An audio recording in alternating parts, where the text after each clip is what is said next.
mayambu ikoknona khoirumjari ngasisu mayam ge nungai na bagi damak manipuri horror story amamuk puduna lakchari horror story asi maming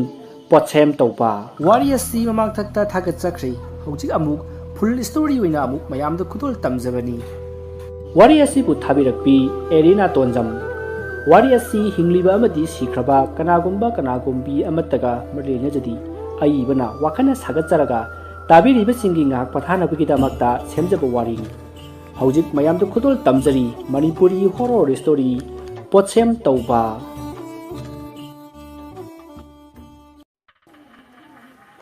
khungang amata ibungo kopa nupa ama lerami mahaki imung manung kaisu yamna nungaiba oikhidi yamna sikna panba yum amani ibungo gi machin manau ahumni machanupi amaga mayamba amagani mayambati yumgi thabakta kaya sintha daba yu glass amagi damak mina haiba thabakta mangjil thaduna senba nupa amani mayamba adugi maming achouba kawi atuga machan adugi maming na lembi kawi nongma ibungo dukanda pot leirugani haiduna thorakli maruda lekai adugi yamna kalak mihoba mabuk phattaba chandra kauba nupa amaga thingaki chandrana ibungo da ai ibungo kai tuyu nangbo tada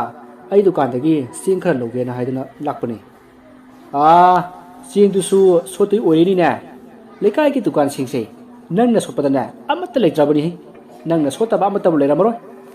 tada maruda tada no phamthokena kayu ni suli bu soli haibani nayamba su yurai churaga lekai gi minai oiwa chali dana chandra gi wongang adu tabada ibungo chandra da sauna yinglaga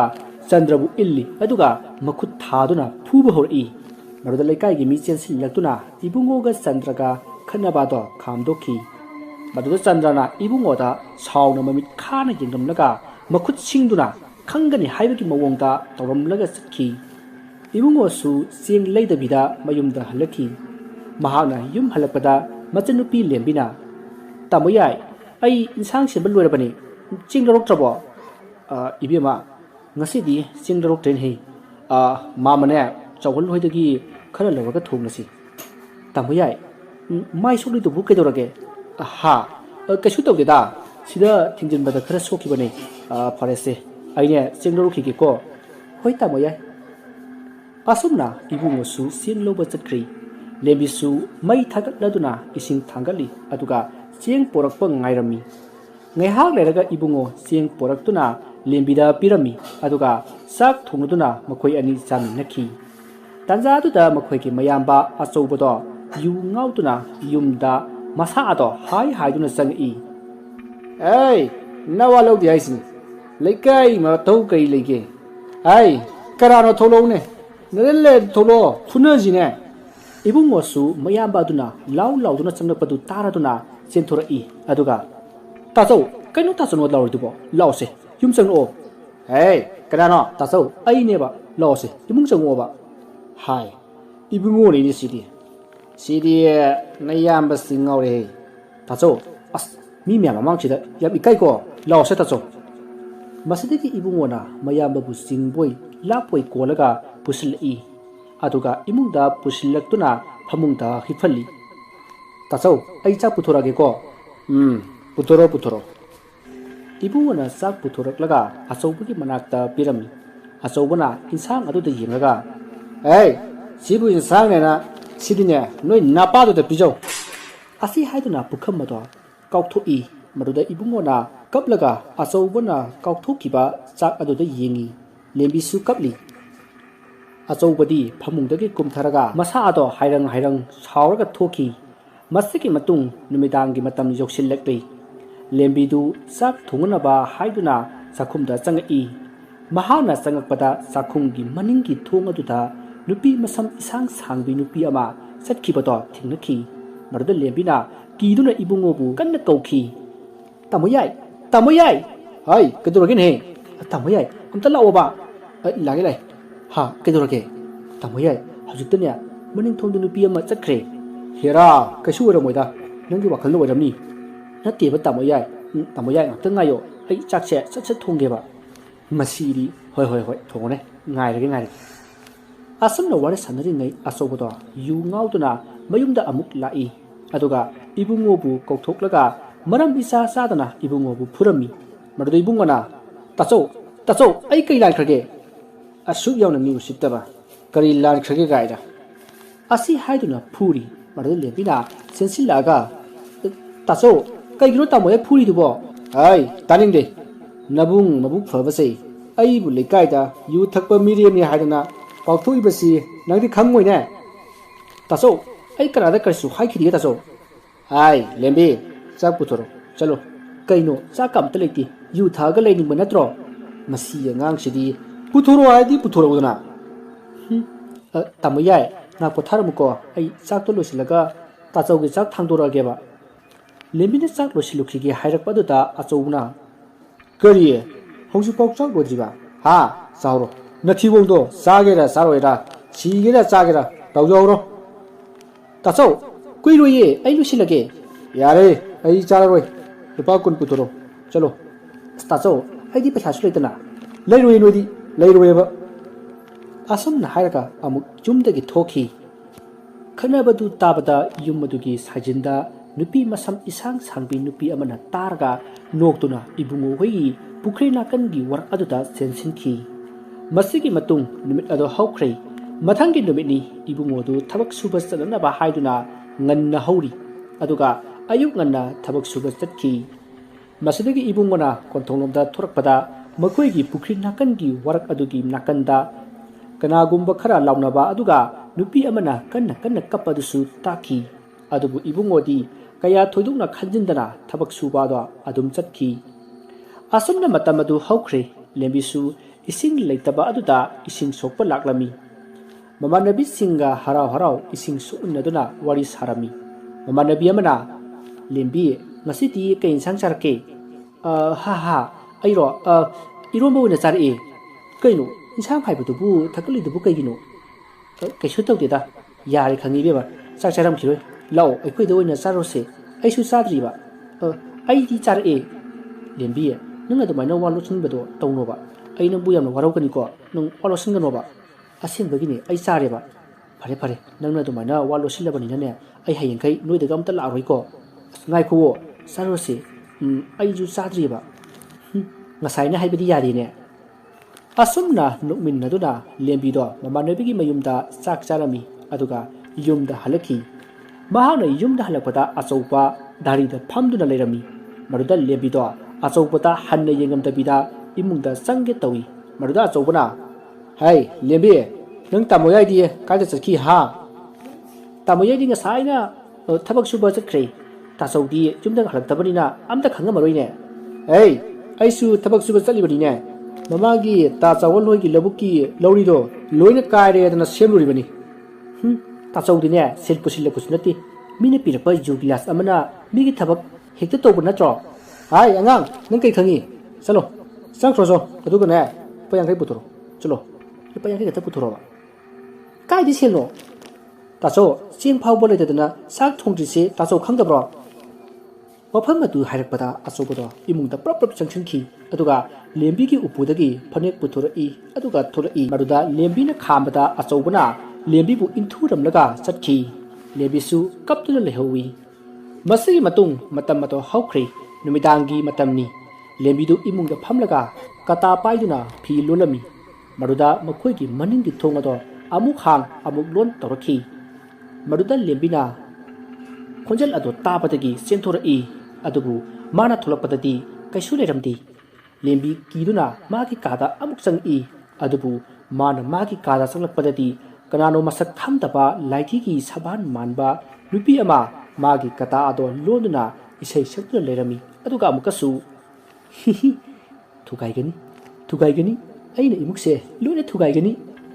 asi haiduna tapna nuami madu ubada lembidi kanna lauraga gyana dumak mangkhri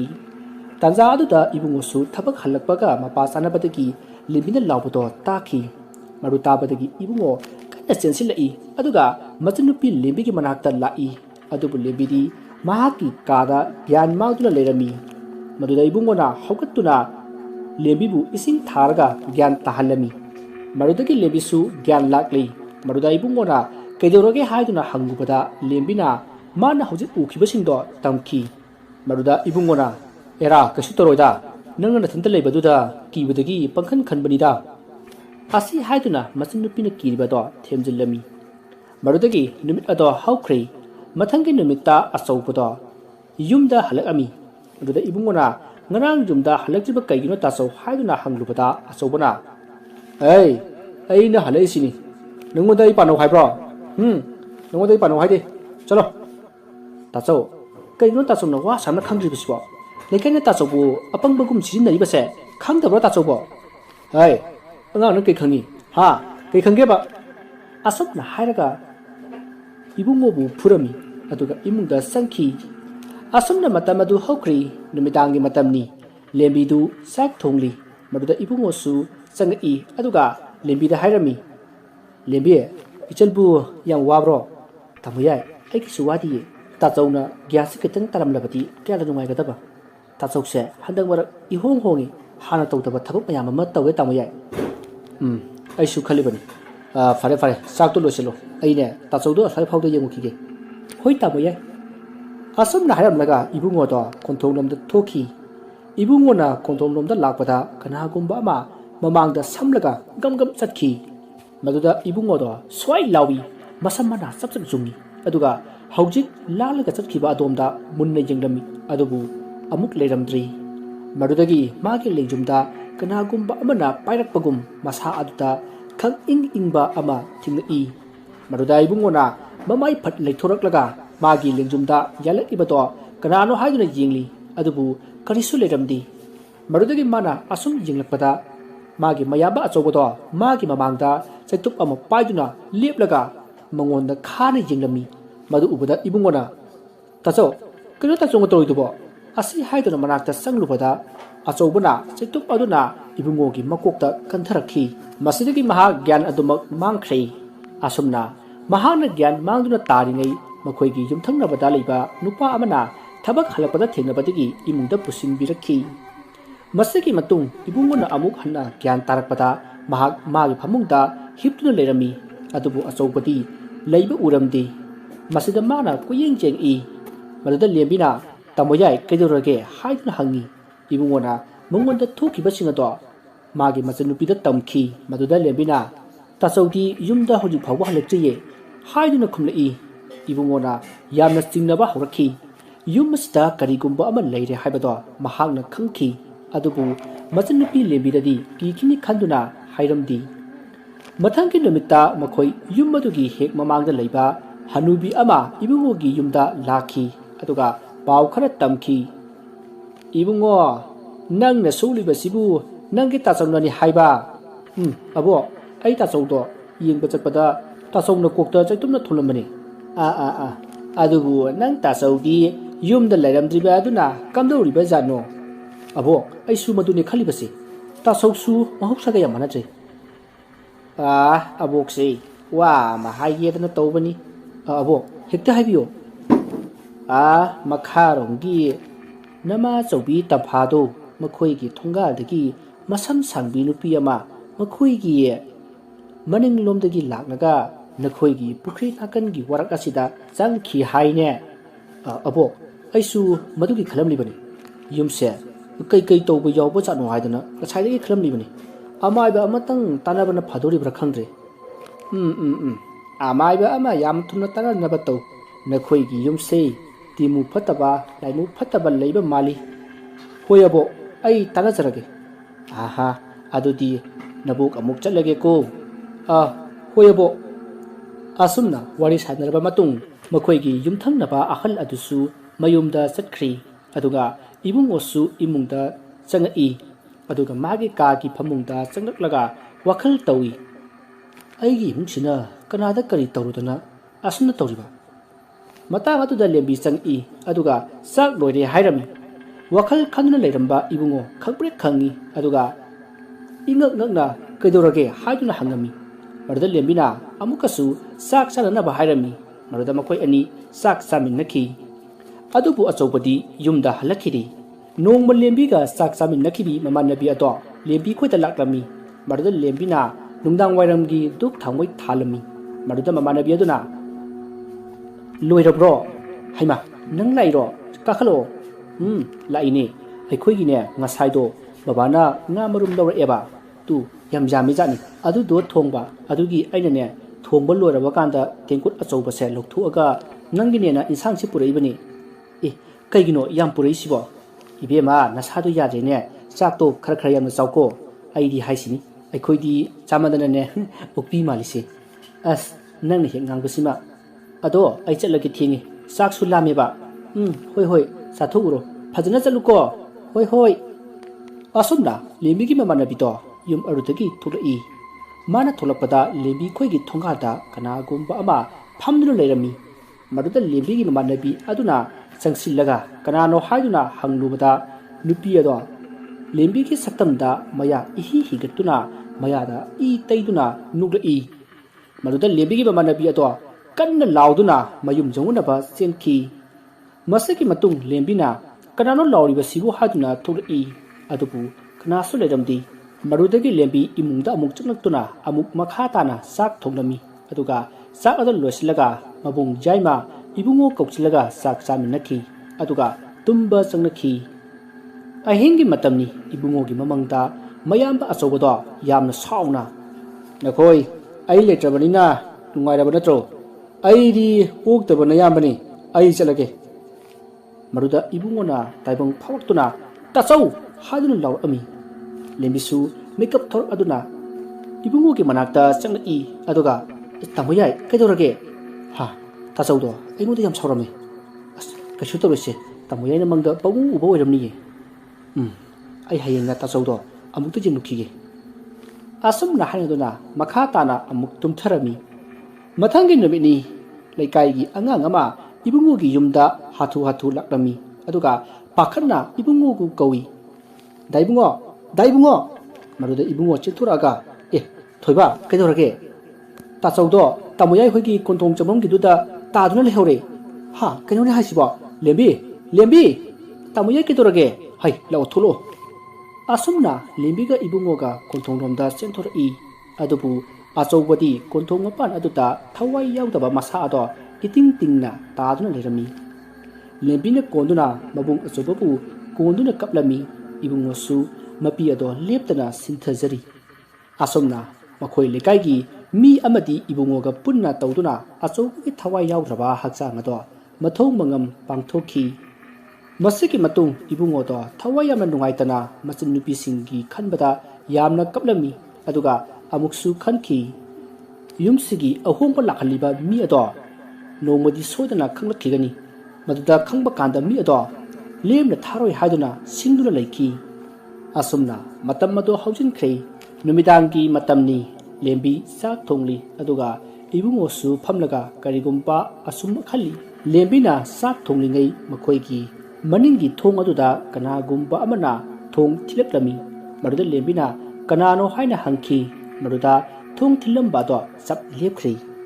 ꯃꯗꯨꯗ ꯂꯦꯝꯕꯤꯅ ꯃꯈꯥ ꯇꯥꯅ ꯑꯃꯨꯛꯀꯁꯨ ꯆꯥꯛ ꯊꯣꯡꯉꯤ ꯑꯗꯨꯕꯨ ꯍꯧꯖꯤꯛ ꯊꯣꯡ ꯊꯤꯜꯂꯛꯄ ꯑꯗꯨꯒꯨꯝꯅ ꯊꯣꯡ ꯑꯗꯣ ꯑꯃꯨꯛꯀꯁꯨ ꯊꯤꯜꯂꯛꯂꯝꯃꯤ ꯂꯦꯝꯕꯤꯅ ꯑꯃꯨꯛꯀꯁꯨ ꯀꯅꯥꯅꯣ ꯍꯥꯏꯗꯨꯅ ꯍꯪꯂꯝꯃꯤ ꯃꯁꯤꯗꯒꯤ ꯂꯦꯝꯕꯤꯅ ꯍꯧꯒꯠꯂꯛꯂꯒ ꯊꯣꯡ ꯑꯗꯣ ꯍꯥꯡꯒꯦ ꯇꯧꯕꯗ ꯀꯅꯥꯒꯨꯝꯕ ꯑꯃ ꯃꯥꯒꯤ ꯇꯨꯡꯗ ꯆꯠꯈꯤꯕꯒꯤ ꯁꯥꯍꯨꯝ ꯐꯪꯈꯤ ꯃꯗꯨꯗ ꯂꯦꯝꯕꯤ ꯃꯃꯥꯏ ꯐꯠ ꯂꯩꯊꯣꯛꯏ ꯑꯗꯨꯕꯨ ꯀꯅꯥꯁꯨ ꯂꯩꯔꯝꯗꯦ ꯃꯍꯥꯛꯅ ꯑꯃꯨꯛ ꯊꯣꯡꯂꯣꯝꯗ ꯑꯣꯟꯁꯤꯜꯂꯛꯄꯗ ꯊꯣꯡ ꯑꯗꯨꯒꯤ ꯄꯣꯅꯥ ꯑꯗꯣ ꯃꯇꯣꯝꯇ ꯍꯥꯡꯗꯣꯛꯆꯔꯝꯃꯤ ꯑꯗꯨꯒ ꯊꯣꯡ ꯑꯗꯨꯁꯨ ꯃꯇꯣꯝꯇ ꯀꯟꯅ ꯍꯥꯡꯗꯣꯔꯛꯏ ꯃꯗꯨꯗ ꯂꯦꯝꯕꯤ ꯊꯣꯡ ꯑꯗꯨꯗ ꯃꯨꯟꯅ ꯌꯦꯡꯉꯝꯃꯤ ꯑꯗꯨꯒ ꯃꯗꯨ ꯎꯕꯗ ꯂꯦꯝꯕꯤ ꯄꯨꯡꯉꯛ ꯉꯛꯈꯤ ꯂꯦꯝꯕꯤꯅ ꯊꯣꯡ ꯑꯗꯨ ꯃꯇꯣꯝꯇ ꯀꯟꯅ ꯍꯥꯡꯗꯣꯔꯛꯄ ꯑꯗꯨꯗ ꯃꯍꯥꯛꯅ ꯊꯣꯡꯂꯣꯝꯗ ꯌꯦꯡꯂꯨꯕꯗ ꯃꯍꯥꯛꯀꯤ ꯃꯕꯨꯡ ꯑꯍꯜ ꯑꯆꯧꯕꯗꯣ ꯐꯤꯉꯧ ꯁꯦꯠꯇꯨꯅ ꯃꯍꯥꯛꯄꯨ ꯂꯥꯞꯅ ꯀꯧꯕꯗꯣ ꯎꯔꯝꯃꯤ ꯃꯗꯨ ꯎꯕꯗ ꯇꯔꯪ ꯑꯃꯗ ꯂꯩꯈꯤꯕꯗꯧꯅ ꯑꯆꯧꯕꯒꯤ ꯃꯅꯥꯛꯇ ꯆꯠꯀꯦ ꯇꯧꯏ ꯃꯗꯨꯗ 이붕어ꯅ ꯈꯪꯍꯧꯗꯅ ꯂꯦꯝꯕꯤꯒꯤ ꯃꯈꯨꯠꯇꯣ ꯇꯥꯞ ꯐꯥꯔꯒ ꯆꯥꯛꯈꯨꯝꯂꯣꯝꯗ ꯆꯤꯡꯁꯤꯜꯂꯤ ꯃꯗꯨꯗ ꯂꯦꯝꯕꯤ ꯒ꯭ꯌꯥꯟ ꯈꯪꯇꯥ ꯇꯥꯔꯛꯏ ꯑꯗꯨꯒ ꯇꯥꯃꯣ ꯌꯥꯏ ꯑꯩ ꯀꯩꯗꯧꯔꯒꯦ ꯍꯥꯏꯗꯨꯅ ꯍꯪꯂꯛꯂꯝꯃꯤ ꯃꯗꯨꯗ 이붕어ꯅ ꯊꯣꯡꯂꯣꯝꯗ ꯍꯥꯏꯐꯦꯠ ꯆꯦꯞꯊꯗꯨꯅ ꯌꯦꯡꯂꯝꯃꯤ ꯃꯗꯨꯗ 이보ꯆꯧꯕꯗꯣ 이붕어ꯗ ꯃꯃꯤꯠ ꯐꯩꯅ ꯈꯥꯅ ꯌꯦꯡꯂꯝꯂꯒ ꯂꯩꯊꯣꯛꯂꯒ ꯆꯠꯈꯤ ꯃꯗꯨꯗ ꯂꯦꯝꯕꯤꯅ ꯇꯥꯃꯣ ꯌꯥꯏ ꯑꯩ ꯀꯩꯗꯧꯔꯒꯦ ꯍꯩ ꯀꯩꯒꯤꯅꯣ ꯅꯪꯅ ꯁꯣꯝꯗ ꯆꯠꯀꯦ ꯇꯧꯔꯤꯗꯨꯕꯣ ꯑꯩ ꯒ꯭ꯌꯥꯟ ꯑꯝꯇ ꯇꯥꯗ꯭ꯔꯦ ꯇꯥꯆꯧꯅ ꯂꯥꯛꯑꯣꯅ ꯑꯩꯕꯨ ꯀꯧꯕꯗꯨꯗ ꯑꯩꯁꯨ ꯑꯗꯨꯝ ꯍꯩ ꯍꯧꯖꯤꯛꯀꯤꯗꯣ ꯇꯥꯆꯧ ꯅꯠꯇꯦ ꯃꯩꯇꯩ ꯑꯩꯈꯣꯏꯅ ꯈꯪꯅꯕ ꯑꯁꯤꯕ ꯄꯨꯕ ꯂꯥꯏ ꯈꯝꯅꯨ ꯀꯣꯏꯂꯣꯟꯕꯤ ꯍꯥꯏꯕꯗꯣ ꯑꯗꯨꯅꯤꯅꯦ ꯍꯩ ꯃꯇꯨꯡꯗꯅꯦ ꯅꯪ ꯊꯣꯛꯄ ꯌꯥꯗꯦꯀꯣ ꯍꯣꯏ ꯇꯥꯃꯣ ꯌꯥꯏ ꯑꯁꯨꯝꯅ ꯏꯕꯨꯡꯉꯣꯅ ꯍꯥꯏꯕ ꯑꯗꯨꯗ ꯂꯦꯝꯕꯤꯗꯣ ꯌꯥꯝꯅ ꯀꯤꯔꯝꯃꯤ ꯃꯁꯤꯒꯤ ꯃꯇꯨꯡ ꯂꯦꯝꯕꯤꯒ ꯏꯕꯨꯡꯉꯣꯒ ꯆꯥꯛ ꯑꯗꯣ ꯊꯣꯡꯃꯤꯟꯅꯔꯒ ꯆꯥꯊꯣꯛꯃꯤꯟꯅꯔꯝꯃꯤ ꯑꯗꯨꯒ ꯇꯨꯝꯕ ꯆꯪꯅꯈ꯭ꯔꯦ ꯑꯁꯨꯝꯅ ꯅꯨꯃꯤꯠ ꯑꯗꯣ ꯍꯧꯈ꯭ꯔꯦ ꯃꯊꯪꯒꯤ ꯅꯨꯃꯤꯠꯅꯤ ꯏꯕꯨꯡꯉꯣꯒꯤ ꯌꯨꯝꯊꯪꯅꯕꯤ ꯍꯟꯅꯨꯕꯤ ꯑꯗꯣ ꯃꯈꯣꯏꯒꯤ ꯌꯨꯝꯗ ꯑꯃꯥꯏꯕꯤ ꯀꯧꯗꯨꯅ ꯁꯦꯜ ꯍꯨꯜꯂꯒ ꯌꯨꯝꯒꯤ ꯃꯔꯝꯗ ꯈꯔ ꯍꯥꯏꯍꯜꯂꯝꯃꯤ ꯑꯗꯨꯒ ꯑꯇꯣꯞꯄ ꯈꯔ ꯑꯃꯥꯏꯕꯤ ꯑꯗꯨꯅ ꯂꯩꯐꯥꯎ ꯇꯧꯕꯗ ꯐꯥꯎꯔꯛꯈꯤ ꯃꯗꯨꯗ ꯍꯟꯅꯨꯕꯤ ꯑꯗꯣ ꯆꯤꯡꯅꯕꯅ ꯄꯤꯛ ꯊꯜꯂꯝꯃꯤ ꯃꯍꯥꯛꯅ ꯏꯕꯨꯡꯉꯣꯒꯤ ꯌꯨꯝꯗ ꯆꯠꯂꯒ ꯍꯥꯏꯒꯦ ꯍꯥꯏꯗꯨꯅ ꯈꯟꯈꯤ ꯑꯁꯨꯝꯅ ꯃꯇꯝ ꯑꯗꯨ ꯍꯧꯖꯤꯟꯈ꯭ꯔꯦ ꯌꯨꯝꯊꯪꯅꯔꯤꯕꯤ ꯍꯟꯅꯨꯕꯤ ꯑꯗꯣ ꯏꯕꯨꯡꯉꯣꯒꯤ ꯌꯨꯝꯗ ꯂꯥꯛꯂꯝꯃꯤ ꯑꯗꯨꯒ ꯂꯦꯝꯕꯤꯗ ꯏꯕꯨꯡꯉꯣ ꯂꯩꯕ꯭ꯔꯥ ꯍꯥꯏꯗꯨꯅ ꯍꯪꯂꯝꯃꯤ ꯃꯗꯨꯗ ꯂꯦꯝꯕꯤꯅ ꯑꯕꯣꯛ ꯇꯥꯃꯣ ꯌꯥꯏꯗꯣ ꯅꯨꯃꯤꯠ 5ꯅꯤ 6ꯅꯤꯗꯤ ꯍꯜꯂꯛꯈꯤꯔꯣꯏ ꯍꯥꯏꯔꯝꯃꯤ ꯊꯕꯛꯇꯣ ꯈꯔ ꯌꯥꯝꯕ ꯃꯥꯜꯂꯤ ꯃꯥꯅ ꯁꯨꯔꯤꯕꯗꯨꯕꯨ ꯀꯔꯤ ꯊꯕꯛꯅꯣꯅꯦꯍꯦ ꯑꯩꯁꯨ ꯈꯪꯗꯦ ꯑꯕꯣꯛ ꯑꯩꯅ ꯀꯔꯤ ꯊꯕꯛꯅꯣ ꯍꯪꯕꯗ ꯍꯥꯏꯌꯨ ꯌꯥꯗꯦꯕꯣ ꯑꯩꯁꯨ ꯅꯪ ꯇꯥꯃꯣ ꯌꯥꯏꯗ ꯋꯥ ꯈꯔ ꯍꯥꯏꯒꯦ ꯍꯥꯏꯗꯨꯅ ꯂꯥꯛꯄꯅꯤ ꯑꯗꯣ ꯅꯪ ꯇꯥꯃꯣ ꯌꯥꯏꯗꯤ ꯂꯩꯔꯝꯗ꯭ꯔꯦꯗꯅ ꯍꯥ ꯑꯁꯤ ꯍꯥꯏꯗꯨꯅ ꯐꯥꯒꯤ ꯑꯣꯏ ꯀꯩ ꯑꯣꯏ ꯂꯦꯝꯕꯤꯅ ꯋꯥ ꯑꯗꯣ ꯍꯪꯂꯛꯇꯅꯕ ꯍꯥꯏꯗꯨꯅ ꯅꯣꯛꯐꯦꯠ ꯇꯧꯗꯨꯅ ꯍꯥꯏꯖꯔꯝ ꯂꯦꯝꯕꯤꯁꯨ ꯃꯃꯣꯟ ꯅꯣꯛꯂꯒ ꯑꯕꯣꯛꯄꯨ ꯆꯥꯛ ꯆꯥꯔꯛꯑꯕꯣ ꯆꯥꯗ꯭ꯔꯤꯗ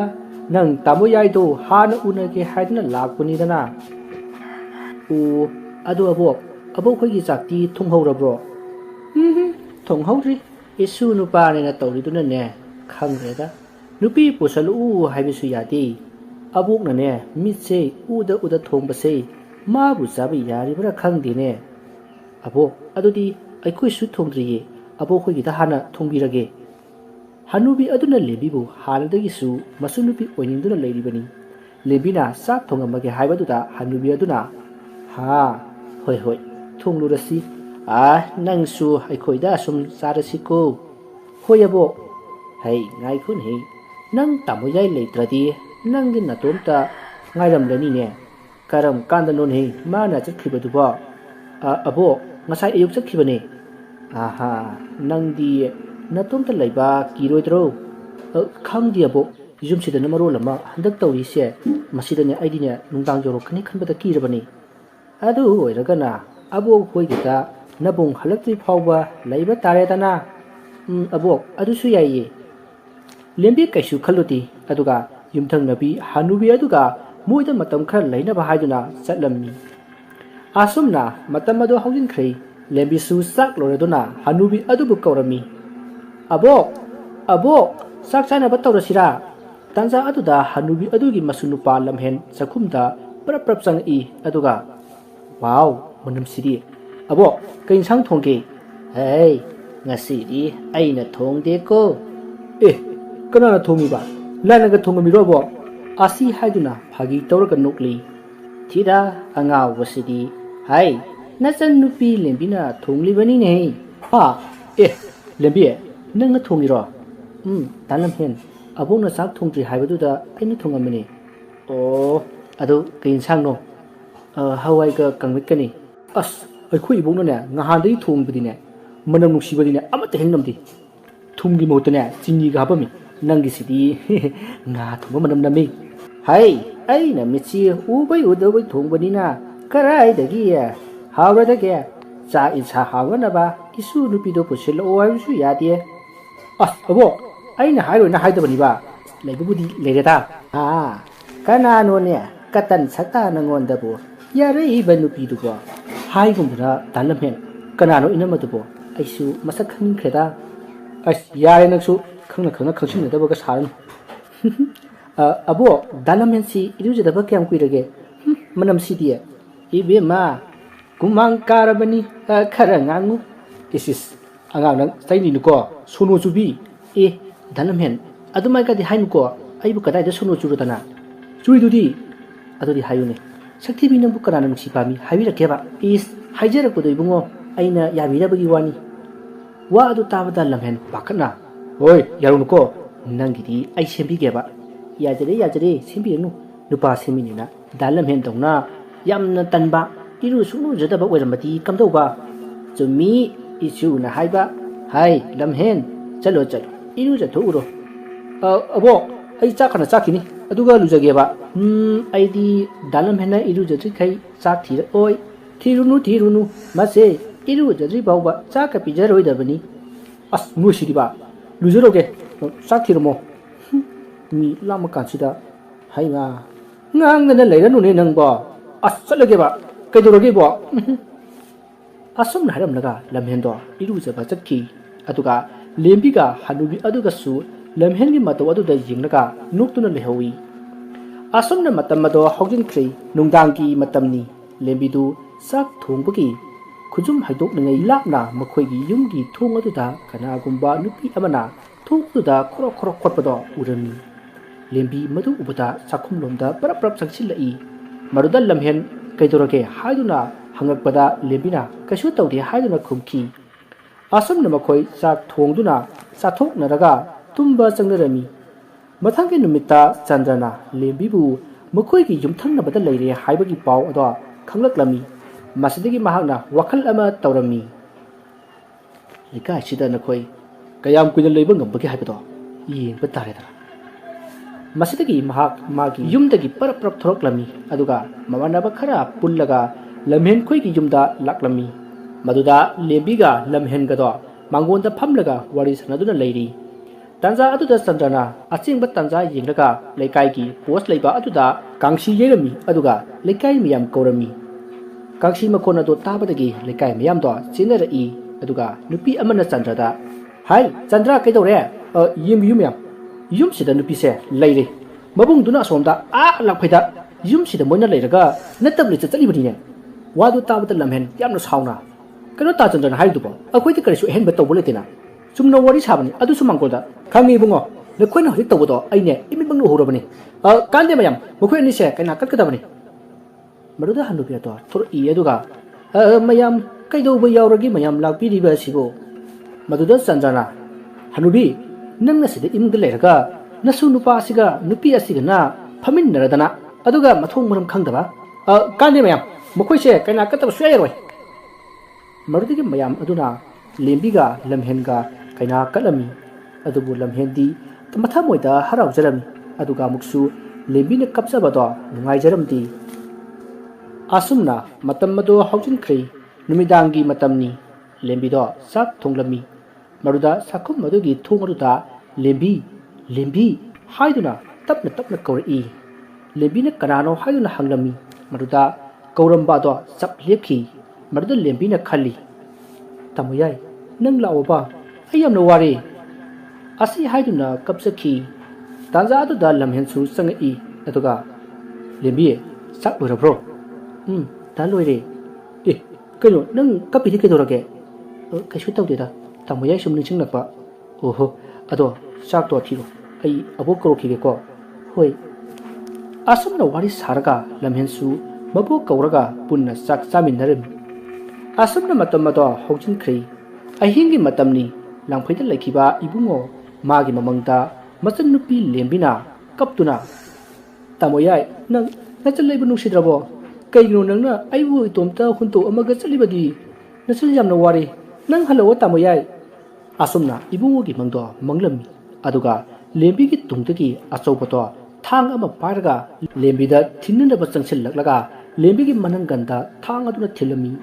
maruda ibungo taibang phawraklaga kanna lawrami maruda maga thabak suminaba amanaba singatuna ibungo da kaidoroge haiduna hanglami maruda ibungo na bai ai haygi masa taba yadre nangne mahajunda janaba abda khara hainabi ko ai yumda sataba yadabne bai sabda tapthokse kaidoroge ba kistodi yumda waba khara tapamale mang khara nuaiti hera bai kasu toromoida maku mangwairamgani adugurasu bai ai hayeng yumda chatnaba amta tawgi nangne maguda khara hainabi ko hoi pharese tumasi aine mahajunda hainabirage ba hoi bai asumna wari sanaraga makuisu tumkrei mathangi namitni ibungo mapot machai losinduna yumda halakli adubu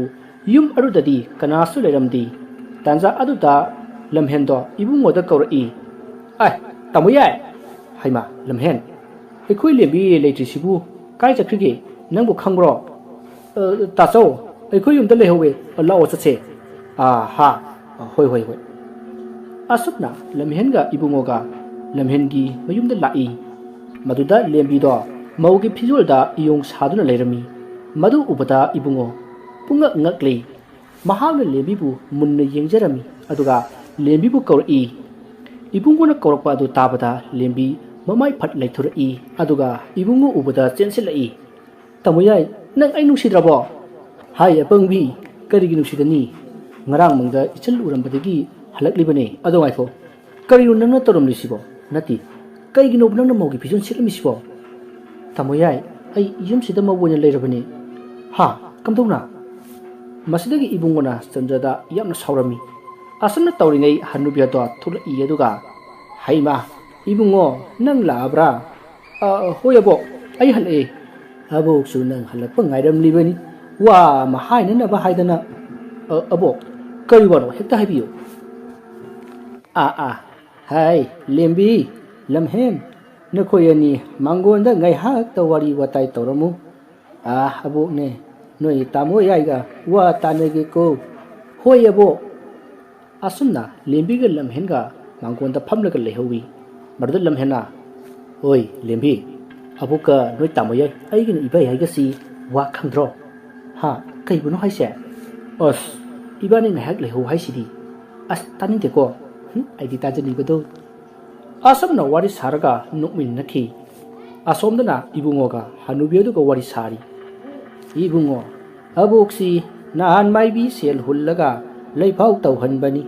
maduda nakhoigi pukri nakangi waraga sita laidi ama mako yungsinduna mamit adu phaina nakhoigi yumda yenglaga leiri na haiye warak aduda mako yungsillaga thamlamle haidana hosem tauramle haine kainu hasiboibo asengbro maibi na haibani na chumlamgani aduna ne yamna thuna maiba tananaba tawsiko hoyabo kana wara janone amaibina haibadadi makha romdagi ni na hai misak bamingde taglamde makha romdagi kana wara janobo madu khanarasi aduga yamna thuna amaiba tananaba tawsiko asumna wa tanarami masidagi matamado hojinkhri numidangi matamni lamhen lembina sak thonglingai manakta changai aduga ui kengsang thongino da iron doine iron ba ngasai su hobjik so tawbagi budi aidi nangnabu thongnati yam hawe tada thu abugi mangda ikaiji chalo ba thu khro ba akhoi ibupu kaisu khalunu se taza adu mabuktu prap lai aduga hai lamhen nangya ibungo na kaubani chal hey mau manakta atum phammaga hek lairadana kainu ibai sinamo patang chadi he iya kayada mamai si kaliban one se abo sum haibani da chalo ne awibo chalage kedroge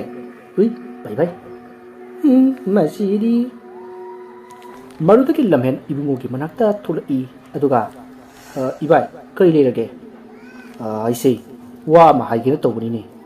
hekta habiyo ibai aise nungdang tumba ngamoi dori ta sawna igi mangsida hek laklaga aibu wahan base masi tawkadori matu khangbadane aine ku kamam labani ado ibai kaidawsige ngasidi ibani punna ekuda leklasidana nangbu kari khalige wadu tabada lamhen limbiga amuk leiraroi khanduna lamhenna ibungoda ibai sumai torse ngasidi ai khoida oina leirase aduna phadau male hoine adubudi kaisu kaidene aduda yumdo amu kuntu kutu nungaiti haidana tawbunida fare nangsu ekhoida chasi yadise ai sumaram khangida adumna ibungona hairapaduda lamhendo ikai bai kari boy ibai sidiba ado ibai bu chakcharabo krai digi chadino saraktida adudi ekhoisida charase hoi yaida marudagi makhoi chak chaminaraga tumba changlami asumna matam mado haujinkhre ahingi matamni lembiga lamhenga su tumli aduga ibungo su hanubi adusu ngaina tumli asumna tumlingai ꯂꯝꯍꯦꯟꯗ ꯀꯅꯥꯒꯨꯝꯕ ꯑꯃꯅ ꯁꯣꯟꯊꯥꯡꯅꯅ ꯀꯧꯔꯛꯈꯤ꯫ ꯂꯝꯍꯦꯟ, ꯂꯝꯍꯦꯟ, ꯇꯥꯕ꯭ꯔꯣ? ꯃꯗꯨ ꯇꯥꯕꯗ ꯂꯝꯍꯦꯟ ꯃꯤꯀꯞ ꯈꯪꯊꯣꯛ ꯊꯣꯛꯂꯛꯏ ꯑꯗꯨꯒ ꯀꯅꯥꯅꯣ ꯍꯥꯏꯗꯨꯅ ꯍꯪꯉꯤ ꯑꯗꯨꯒ ꯊꯣꯡꯂꯣꯝꯗ ꯊꯣꯔꯛꯂꯤ꯫ ꯃꯍꯥꯛꯅ ꯊꯣꯔꯛꯂꯒ ꯊꯣꯡ ꯑꯗꯨ ꯍꯥꯡꯂꯝꯃꯤ꯫ ꯑꯁꯨꯝꯅ ꯍꯥꯡꯕꯗ ꯃꯥꯒꯤ ꯃꯃꯥꯡꯗ ꯃꯥꯒꯤ ꯂꯥꯏꯑꯣꯏꯈ꯭ꯔꯕ ꯃꯃꯥꯗꯣ ꯂꯦꯞꯇꯨꯅ ꯂꯩꯔꯝꯃꯤ꯫ ꯃꯗꯨꯗ ꯂꯝꯍꯦꯟ ꯃꯄꯤ ꯏꯔꯥ ꯆꯦꯅ ꯀꯞꯂꯝꯃꯤ ꯑꯗꯨꯒ ꯃꯃꯥꯕꯨ ꯑꯁꯤꯕ ꯊꯋꯥꯏꯅꯤ ꯍꯥꯏꯕ ꯀꯥꯎꯕ ꯃꯈꯩ ꯃꯃꯥ ꯎꯖꯕꯒꯤ ꯍꯔꯥꯎꯕ ꯑꯗꯨꯅ ꯃꯃꯥ ꯎꯖꯕ ꯑꯗꯨꯗ ꯆꯦꯠꯅ ꯀꯣꯟꯖꯔꯝꯃꯤ꯫ ꯑꯗꯨꯒ ꯃꯃꯥ ꯑꯗꯨꯅ ꯂꯝꯍꯦꯟꯕꯨ ꯄꯨꯗꯨꯅ ꯊꯣꯔꯛꯂꯤ꯫ ꯑꯗꯨꯒ ꯈꯨꯗꯛ ꯑꯗꯨꯗ ꯂꯝꯍꯦꯟꯒꯤ ꯃꯃꯥꯗꯣ ꯃꯐꯝ ꯈꯪꯗꯅ ꯃꯥꯡꯈꯤ꯫ ꯃꯗꯨꯗ ꯂꯝꯍꯦꯟ ꯃꯃꯥꯕꯨ ꯀꯣꯏꯀꯧ ꯀꯧꯏ ꯑꯗꯨꯕꯨ ꯂꯝꯍꯦꯟ ꯇꯔꯪ ꯑꯃꯗ ꯂꯩꯔꯝꯕꯗꯒꯤ ꯈꯪꯍꯧꯗꯅ ꯒ꯭ꯌꯥꯟ ꯈꯪꯇꯥ ꯇꯥꯔꯛꯏ꯫ ꯃꯗꯨꯗ ꯃꯍꯥꯛꯅ ꯋꯥꯈꯜ ꯑꯣꯏꯔ ꯃꯥꯜꯂꯦ ꯈꯜꯂꯗꯨꯅ ꯌꯨꯝꯂꯣꯝꯗ ꯑꯃꯨꯛ ꯆꯪꯂꯛꯏ꯫ ꯃꯗꯨꯗ ꯃꯥꯒꯤ ꯃꯃꯥꯡꯗ ꯂꯥꯏꯙꯤꯒꯤ ꯁꯕꯥꯟ ꯃꯥꯟꯕ ꯅꯨꯄꯤ ꯑꯃꯅ ꯂꯝꯍꯦꯟꯕꯨ ꯃꯈꯧꯔꯤ ꯃꯦꯠꯀꯦ ꯍꯥꯏꯗꯨꯅ ꯆꯣꯡꯁꯤꯜꯂꯛꯂꯤ꯫ ꯃꯗꯨꯗ ꯂꯝꯍꯦꯟ ꯀꯟꯅ ꯂꯥꯎꯈꯤ ꯑꯗꯨꯒ ꯌꯨꯝꯂꯣꯝꯗ ꯆꯦꯜꯂꯅꯕ ꯇꯧꯏ ꯑꯗꯨꯕꯨ ꯅꯨꯄꯤ ꯑꯗꯨꯅ ꯂꯝꯍꯦꯟꯕꯨ ꯐꯥꯖꯤꯜꯂꯤ꯫ ꯂꯝꯍꯦꯟꯅ ꯂꯥꯎꯕ ꯑꯗꯨ ꯇꯥꯕꯗ ꯏꯕꯨꯡꯉꯣ ꯃꯃꯤꯠ ꯈꯪꯁꯤꯡ ꯁꯤꯡꯂꯛꯏ ꯑꯗꯨꯒ ꯃꯥꯡꯒꯣꯟꯗ ꯆꯦꯟꯊꯣꯔꯛꯏ ꯑꯗꯨꯕꯨ ꯂꯝꯍꯦꯟ ꯂꯩꯕꯥꯛ ꯑꯗꯨꯗ ꯊꯔꯣ ꯊꯔꯣ ꯑꯣꯟꯗꯨꯅ ꯂꯩꯔꯝꯃꯤ꯫ ꯏꯕꯨꯡꯉꯣꯅ ꯆꯦꯟꯁꯤꯜꯂꯒ ꯂꯝꯍꯦꯟꯕꯨ ꯀꯣꯟꯈꯠꯂꯤ꯫ ꯂꯝꯍꯦꯟ, ꯂꯝꯍꯦꯟ, ꯀꯩꯅꯣ ꯇꯧꯔꯤꯁꯤꯕꯣ? ꯏꯕꯥꯏ ꯀꯅꯥꯒꯨꯝꯕ ꯑꯃꯅ ꯀꯧꯔꯛꯄꯅꯦ꯫ ꯑꯗꯨꯗ ꯑꯩꯅ ꯊꯣꯡ ꯍꯥꯡꯉꯨꯕꯗ ꯏꯃꯥ ꯑꯣꯏꯔꯝꯕꯗꯨꯗ ꯏꯃꯥꯒꯤ ꯑꯁꯤꯕ ꯊꯋꯥꯏꯅꯤ ꯀꯥꯎꯕ ꯃꯈꯩ ꯑꯩ ꯃꯇꯨꯡ ꯏꯟꯅꯔꯨꯔꯦ꯫ ꯑꯩꯁꯨ ꯏꯃꯥꯒꯤ ꯃꯇꯨꯡ ꯑꯁꯨꯝ ꯏꯟꯅꯔꯒ ꯆꯠꯂꯨꯔꯕ ꯃꯥꯜꯂꯦ꯫ ꯌꯥꯔꯁꯦ ꯂꯥꯛꯑꯣ ꯆꯪꯉꯁꯤ, ꯃꯇꯨꯡ ꯊꯨꯔꯨꯅꯨꯀꯣ꯫ ꯑꯁꯨꯝꯅ ꯍꯥꯏꯅꯔꯒ ꯏꯃꯨꯡꯗ ꯆꯪꯅꯔꯛꯏ꯫ ꯃꯗꯨꯗ ꯂꯦꯝꯕꯤꯅ ꯗꯗꯥ, ꯇꯥꯃꯣ ꯌꯥꯏ, ꯀꯥꯏ ꯆꯠꯂꯨꯏꯅꯣ? ꯀꯩꯁꯨ ꯇꯧꯗꯦꯗ, ꯃꯄꯥꯟ ꯊꯣꯛꯎꯕꯅꯤ꯫ ꯑꯣ, ꯑꯩꯅ ꯌꯧꯔꯛꯄꯗ ꯗꯥ ꯂꯩꯔꯝꯗꯕꯗꯨꯗ ꯑꯕꯣꯛꯁꯦ ꯍꯧꯗꯣꯛꯎꯔꯨꯕꯅꯤ꯫ ꯑꯩꯁꯨ ꯅꯪꯅ ꯂꯩꯔꯝꯗ꯭ꯔꯦ ꯍꯥꯏꯔꯛꯄꯗꯨꯗ ꯏꯕꯨꯡꯉꯣꯒꯤ ꯃꯅꯥꯛꯇ ꯆꯠꯂꯨꯕꯅꯤ꯫ ꯑꯗꯨꯗ ꯃꯥꯁꯨ ꯂꯩꯔꯝꯗ꯭ꯔꯦ꯫ ꯑꯗꯨꯗ ꯑꯩꯁꯨ ꯊꯤꯕ ꯑꯩꯁꯨ ꯂꯦꯝꯕꯤꯒ ꯊꯣꯛꯂꯛꯀꯦ ꯇꯧꯔꯝꯂꯤꯕꯅꯤ꯫ ꯃꯗꯨꯗ ꯏꯕꯨꯡꯉꯣꯅ ꯑꯕꯣꯛ, ꯑꯩ ꯍꯌꯦꯡ ꯐꯖꯅ ꯍꯥꯏꯔꯒꯦꯁꯦ꯫ ꯍꯣꯏ, ꯂꯥꯛꯑꯣ, ꯇꯨꯝꯅꯕ ꯇꯧꯅꯔꯣ, ꯑꯕꯣꯛꯁꯨ ꯆꯪꯉꯦꯀꯣ꯫ ꯑꯁꯨꯝꯅ ꯑꯃꯨꯛ ꯍꯥꯏꯅꯔꯒ ꯇꯨꯝꯕ ꯆꯪꯂꯛꯈꯤ꯫ ꯃꯊꯪꯒꯤ ꯅꯨꯃꯤꯠꯅꯤ ꯏꯕꯨꯡꯉꯣ ꯉꯟꯅ ꯍꯧꯔꯝꯃꯤ ꯑꯗꯨꯒ ꯃꯃꯥꯏ ꯃꯃꯤꯠ ꯇꯥꯔꯝꯃꯤ꯫ ꯃꯥꯅ ꯃꯃꯥꯏ ꯃꯃꯤꯠ ꯇꯥꯔꯤꯉꯩ ꯃꯈꯣꯏꯒꯤ ꯌꯨꯝ ꯑꯗꯨꯗ ꯌꯦꯡꯂꯝꯃꯤ꯫ ꯌꯨꯝ ꯑꯗꯨꯒꯤ ꯊꯣꯡ ꯑꯗꯨꯗ ꯅꯨꯄꯤ ꯑꯃꯅ ꯊꯣꯡꯗꯨꯗ ꯈꯣꯔꯣ ꯈꯣꯠꯂꯒ ꯂꯩꯔꯝꯃꯤ꯫ ꯑꯗꯨꯕꯨ ꯏꯕꯨꯡꯉꯣ ꯌꯨꯝ ꯑꯗꯨꯒꯤ ꯃꯑꯣꯡ ꯈꯪꯕꯗꯒꯤ ꯑꯃꯨꯛ ꯍꯟꯅ ꯏꯃꯨꯡ ꯑꯗꯨꯗ ꯆꯪꯂꯛꯂꯝꯃꯤ꯫ ꯑꯁꯨꯝꯅ ꯅꯣꯡ ꯄꯨꯡꯉꯥꯟ ꯉꯥꯜꯂꯤ꯫ ꯂꯝꯍꯦꯟꯒꯤ ꯃꯕꯣꯛꯁꯨ ꯍꯧꯒꯠꯂꯤ ꯑꯗꯨꯒ ꯏꯕꯨꯡꯉꯣꯒ ꯋꯥ ꯇꯥꯟꯅꯔꯝꯃꯤ꯫ ꯏꯕꯨꯡꯉꯣ, ꯑꯕꯣꯛ ꯋꯥ ꯍꯥꯏꯒꯦ꯫ ꯉꯁꯤꯒꯤ ꯅꯨꯃꯤꯠꯇ ꯍꯨꯔꯥꯟꯕꯗꯣ ꯐꯥꯒꯗꯕꯅꯤ꯫ ꯅꯪ ꯍꯧꯖꯤꯛꯃꯛ ꯑꯃꯥꯏꯕ ꯇꯥꯟꯅꯔꯨꯆꯣꯀꯣ꯫ ꯑꯕꯣꯛ, ꯑꯩꯁꯨ ꯃꯗꯨ ꯈꯜꯂꯤꯕꯅꯤ꯫ ꯑꯩ ꯍꯧꯖꯤꯛꯃꯛ ꯆꯠꯂꯨꯒꯦꯕꯣ꯫ ꯑꯁꯨꯝꯅ ꯍꯥꯏꯅꯗꯨꯅ ꯏꯕꯨꯡꯉꯣ ꯑꯃꯥꯏꯕ ꯀꯧꯕ ꯆꯠꯈꯤ꯫ ꯈꯨꯟ ꯑꯗꯨꯒꯤ ꯑꯃꯥꯏꯕ ꯕꯥꯕꯨꯁꯤꯡ ꯀꯧꯕ ꯑꯃ ꯎꯅꯈꯤ꯫ ꯕꯥꯕꯨꯁꯤꯡꯅ ꯍꯣꯔꯦꯟ ꯅꯨꯡꯗꯥꯡ ꯂꯥꯛꯑꯒꯦ ꯍꯥꯏꯗꯨꯅ ꯍꯥꯏꯔꯛꯂꯝꯃꯤ꯫ ꯃꯗꯨꯗꯒꯤ ꯏꯕꯨꯡꯉꯣ ꯃꯌꯨꯝꯗ ꯍꯜꯂꯛꯂꯒ ꯂꯝꯍꯦꯟꯒꯤ ꯃꯕꯣꯛꯇ ꯍꯥꯏꯔꯝꯃꯤ꯫ ꯑꯁꯨꯝꯅ ꯃꯇꯝ ꯑꯗꯨ ꯍꯧꯖꯤꯟꯈꯤꯕꯅ ꯅꯨꯃꯤꯗꯥꯡꯒꯤ ꯃꯇꯝ ꯌꯧꯁꯤꯜꯂꯛꯂꯤ꯫ ꯏꯕꯨꯡꯉꯣꯅ ꯂꯩꯀꯥꯏꯅ ꯂꯥꯟꯅ ꯂꯧꯔꯤꯕꯁꯤꯒꯤ ꯑꯁꯦꯡꯕ ꯈꯪꯗꯣꯛꯅꯕ ꯂꯩꯀꯥꯏ ꯃꯤꯌꯥꯝ ꯄꯨꯝꯅꯃꯛ ꯀꯧꯈꯤ꯫ ꯄꯨꯝꯅꯃꯛ ꯑꯁꯤ ꯆꯟꯗ꯭ꯔꯅ ꯇꯧꯕꯅꯤ ꯍꯥꯏꯕ ꯈꯪꯈꯤ ꯑꯗꯨꯕꯨ ꯃꯍꯥꯛ ꯄꯨꯝꯅꯃꯛ ꯄ꯭ꯔꯃꯥꯟ ꯂꯩꯔꯕ ꯃꯇꯨꯡꯗ ꯍꯥꯏꯒꯦ ꯈꯟꯗꯨꯅ ꯂꯩꯀꯥꯏ ꯃꯤꯌꯥꯝꯁꯨ ꯀꯧꯈꯤ꯫ ꯕꯥꯕꯨꯁꯤꯡꯁꯨ ꯂꯥꯛꯂꯤ ꯑꯗꯨꯒ ꯋꯥꯔꯛꯂꯣꯝꯗ ꯂꯥꯏꯒꯤ ꯄꯣꯠꯆꯩ ꯄꯨꯝꯅꯃꯛ ꯍꯥꯞꯂꯒ ꯂꯥꯛꯏ ꯑꯗꯨꯒ ꯏꯕꯨꯡꯉꯣꯕꯨꯁꯨ ꯄꯨꯔꯛꯏ꯫ ꯑꯗꯨꯒ ꯏꯕꯨꯡꯉꯣ, ꯅꯪ ꯅꯥꯇꯤꯟ ꯑꯁꯤ ꯄꯥꯏꯗꯨꯅ ꯂꯦꯞꯄꯨ꯫ ꯍꯣꯔꯦꯟ ꯑꯩꯅ ꯆꯠꯂꯣ ꯍꯥꯏꯗ꯭ꯔꯤꯕ ꯐꯥꯎꯕ ꯃꯐꯝꯁꯤꯗꯒꯤ ꯂꯦꯡꯕ ꯌꯥꯗꯦꯀꯣ꯫ ꯅꯪ ꯃꯥꯒꯤ ꯃꯇꯨꯡ ꯏꯟꯅꯈ꯭ꯔꯕꯗꯤ ꯃꯥꯡꯂꯦ꯫ ꯅꯃꯤꯠ ꯆꯦꯠ ꯎꯏꯁꯤꯜꯂꯨ꯫ ꯍꯣꯏ ꯃꯥꯃꯥ, ꯑꯩ ꯃꯥꯃꯥꯅ ꯍꯥꯏꯕꯗꯨ ꯁꯣꯏꯗꯅ ꯇꯧꯖꯒꯦ꯫ ꯑꯁꯨꯝꯅ ꯕꯥꯕꯨꯁꯤꯡ ꯑꯗꯣ ꯂꯥꯏ ꯈꯣꯏꯔꯝꯕ ꯍꯧꯔꯛꯂꯤ꯫ ꯃꯥꯅ ꯃꯆꯤꯟꯗ ꯂꯥꯏꯁꯣꯟ ꯈꯔ ꯁꯣꯟꯗꯨꯅ ꯂꯥꯏꯙꯤ ꯑꯗꯨꯅ ꯂꯩꯔꯤꯕ ꯃꯐꯝ ꯑꯗꯣ ꯎꯔꯝꯃꯤ꯫ ꯂꯥꯏꯙꯤ ꯑꯗꯣ ꯃꯀꯣꯛ ꯌꯨꯡꯁꯤꯜꯂꯒ ꯃꯃꯤꯠ ꯐꯩꯅ ꯏꯕꯨꯡꯉꯣꯒꯤ ꯌꯨꯝꯗ ꯌꯦꯡꯂꯝꯃꯤ꯫ ꯃꯗꯨꯗ ꯕꯥꯕꯨꯁꯤꯡꯅ ꯂꯩꯕꯥꯛ ꯑꯗꯣ ꯈꯣꯠꯀꯥꯏꯗꯨꯅ ꯂꯥꯏꯙꯤꯒꯤ ꯃꯀꯣꯛ ꯑꯗꯣ ꯂꯥꯏꯁꯣꯟ ꯇꯧꯔꯒ ꯐꯨꯛꯑꯝꯃꯤ꯫ ꯃꯗꯨꯗ ꯃꯁꯝ ꯌꯥꯝꯅ ꯁꯥꯡꯕꯤ ꯂꯥꯏꯙꯤꯒꯤ ꯁꯕꯥꯟ ꯃꯥꯟꯕꯤ ꯑꯃ ꯏꯕꯨꯡꯉꯣꯒꯤ ꯃꯃꯥꯡꯗ ꯁꯝꯂꯒ ꯆꯠꯈꯤ꯫ ꯃꯗꯨꯗ ꯕꯥꯕꯨꯁꯤꯡꯅ ꯏꯕꯨꯡꯉꯣ, ꯅꯃꯤꯠ ꯄꯥꯡꯉꯣ꯫ ꯍꯧꯖꯤꯛ ꯅꯨꯄꯤ ꯑꯁꯤꯅ ꯆꯠꯂꯤꯕ ꯃꯐꯝꯁꯤꯗ ꯏꯟꯅꯁꯤ꯫ ꯀꯅꯥꯅ ꯀꯔꯝꯅ ꯇꯧꯔꯤꯕꯅꯣ ꯍꯥꯏꯕꯗꯨ ꯈꯪꯂꯨꯔꯁꯤ꯫ ꯆꯠꯂꯨ꯫ ꯕꯥꯕꯨꯁꯤꯡꯅ ꯂꯩꯀꯥꯏꯒꯤ ꯃꯤꯁꯤꯡꯒꯤ ꯃꯃꯤꯠꯇ ꯄꯨꯝꯅꯃꯛ ꯇꯧꯔꯤꯕꯁꯦ ꯎꯍꯜꯂꯝꯃꯤ꯫ ꯂꯩꯀꯥꯏꯒꯤ ꯃꯤ ꯑꯃꯗꯤ ꯏꯕꯨꯡꯉꯣ ꯅꯨꯄꯤ ꯑꯗꯨꯅ ꯆꯠꯂꯤꯕ ꯂꯝꯕꯤ ꯑꯗꯨꯗ ꯇꯞꯅ ꯃꯈꯣꯟ ꯊꯣꯛꯍꯟꯗꯅ ꯏꯟꯅꯔꯤ꯫ ꯕꯥꯕꯨꯁꯤꯡꯁꯨ ꯏꯟꯅꯔꯤ꯫ नुपी अदुना चटपदा ममांगदा हाइकिबा इबुंगो होइगी मखारोंगी ममा चौबी तंफा होइगी युमदो फाउदुना चटलमी अदुगा मनिंगलोमदा चंगलगा चंद्र होइगी युमदा लाक्लमी अदुगा चप लेपी बाबू सिंहना नुपी अदुदा हंगलमी नुपी अदुना चंद्रगी युमदा मखुत थिलमी मरुदगी मखोई मी खरा चंद्रगी थोंजिनदा चंगदुना करी करी हाइनबा चानो हाइदुना करी करी ngangnaba haibado tarami चंद्रगा अमाइबा अमगा लेम्बी कैना कटखिबगी अमदी पोसेम तौबगी मरमदा अमाइबा अदुगा वारी सनादुना लेरमी अस अदुगी नुमितो इबुंगोना खुद थाखिबदो पेंदबनी मयामबदुसु हातखदना युमतुसु हौजिती कांखोंग चाइरे मचन नुपीदुसु कैना कटखदना अइंगोंदा सिंगरबदिने असुना तौबा ताबनी नुंगाइरे हौजिती अइगी अनिंगवा अपामबा पुनम थुंगेदना चंद्रना वा ngangbado अमाइबा अदु तादी मसादा माना तौरिबा सिंगसे खंख्रे हाइबगी सागुम अमा लाक्लै मदुदा चंद्रना ओजामाइबा करि अमुक तोरगे हाय चंद्रा इबानिना तौरिबसी कनागुम्बा खरना खंगबा मालिन है हाय चची याम थुना लाइदी दो लुक्सिनदुबा तौसी होय ओजामाइबा आसुम नाहाइनरगा चंद्रगा अमाइबा अदुगा थोलई मदुदा लेकाय मियाम अदो साउनिंगबना मै हौदुना चंद्रदा साउना यिंगलमी मधु उबदा चंद्रना मयाम कईदब यारोगी मयाम लापी सिबो इबुंगोदी साउनिंगबना मै हौदुना चंद्रगी मनाक्ता चंगसिल्लगा चंद्रबु खुद थारमी अदुबु मयामना खामदोक्लमी मदुदा अमाइबा बाबू सिंहना हाय हाय अमाइबा पैसा खरगिदमुक्ता मीगी पुसी मंगहनबसी फत्तबरा खली अमाइबा अमदो इकाइपना ममाइदो लुक्थरमी अदुगा मबुक फत्तबा चंद्रदी मयामदा साउनी यिंगी मरुदा मयामना लेकाइदगी चटखिगदबनी तांथोकदबनी हाइदुना हाइरमी मरुदगी चंद्रा लेकाइ अदो थादोक्लगा मागी नुपी अमदी मसासिन पुदुना चटखी अदुगा मखोइना पोसेम तौखिबा लाइदी अदुसु बाबू सिंहना खुनगी तुरेल अदुदा लाइसोन तौरगा थादखी इबुंगोगी मसेन नुपा लमहेन मखोइगी युम हिंखोलसी योनथोक्लगा इबुंगोबु थबक तौनबा हाइरमी लमहेंदी लाइक तमहौद्रबनिना लौ उदुना लेरगे युमगी अवाटपा मेलगा लेरगे हाइरमी मरुदै इबुंगोसु थबक अमा फंजदुना मागी नुक्सिना चपी नोंग लिम्बी की मयुमदा nga marum थिलकलंबी नुपी अदुगा युम पामिनदुना नुंगाइना मखोय अनि पुसी लेमिनखी अदुना मयाम केदौनुंगदा मीगी मांगनबा खक छिल्लुइदबनी मीबु मांगनबा सिल्लबदी सिल्लिबा मिसकदा नोंगम नत्रगा नोंगमदी अवाफंदा ताबदत नतना अथिबा मिंचत सोदना फंगनी हाइबसी काउबिरोइदबनी वारियसी मतांग सिदा लोइजरी वारियसिदा सोखिबा लांखिबा वाहि वता खिबि ताबिलिबा सिंगना पुक्सेल चावना ngapi gani